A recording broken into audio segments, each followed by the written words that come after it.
mean, I'm a chocolate person. It's like the oat milk with the mocha with the coffee flavor. It's a grand slam, and the size is perfect. So they're nice and cold, I think. Oh, so good.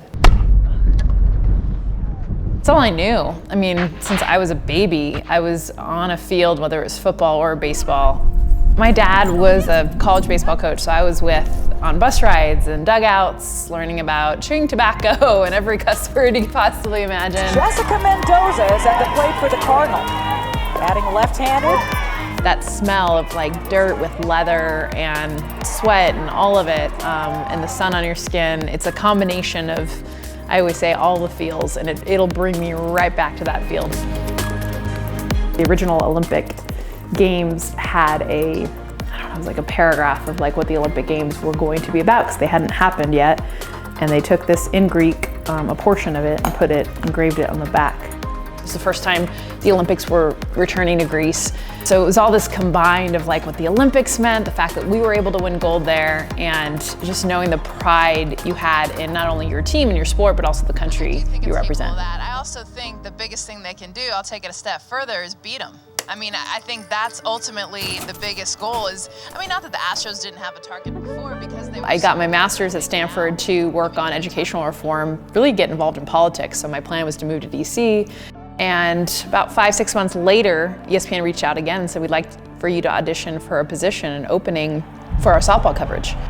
I went, auditioned, and within like 10 seconds of being in that seat, I knew this was something that I was really gonna enjoy. Holy smokes, is there some talent? The one thing I have never had is a plan. That's why I went to Stanford to be an orthopedic surgeon. I graduated to be a politician, ended up being an Olympian, working in television, and just had no idea I'd ever cover men's sports, even when I started television, and now here I am in Major League Baseball.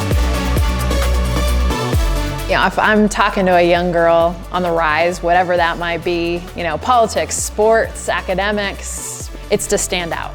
I feel like to be able to be successful or to stand out apart of the rest, you have to stop trying to fit in. And there is a real pressure that's out there to look a certain way, to act a certain way. There's a real pressure to try to be what everyone else is. And I would tell a young girl, find what makes you different and own that. Knowing you might lose some friends along the way because they're gonna want you to do something else. But if you can really find out what just makes you set apart, those are the things that are really gonna allow you to stand out. And when you think about success, it's people that have risen above the rest. And to rise above everyone else, you really have to own something that isn't trying to fit in or like anyone around you. My name is Jessica Mendoza, and this is How I Rise.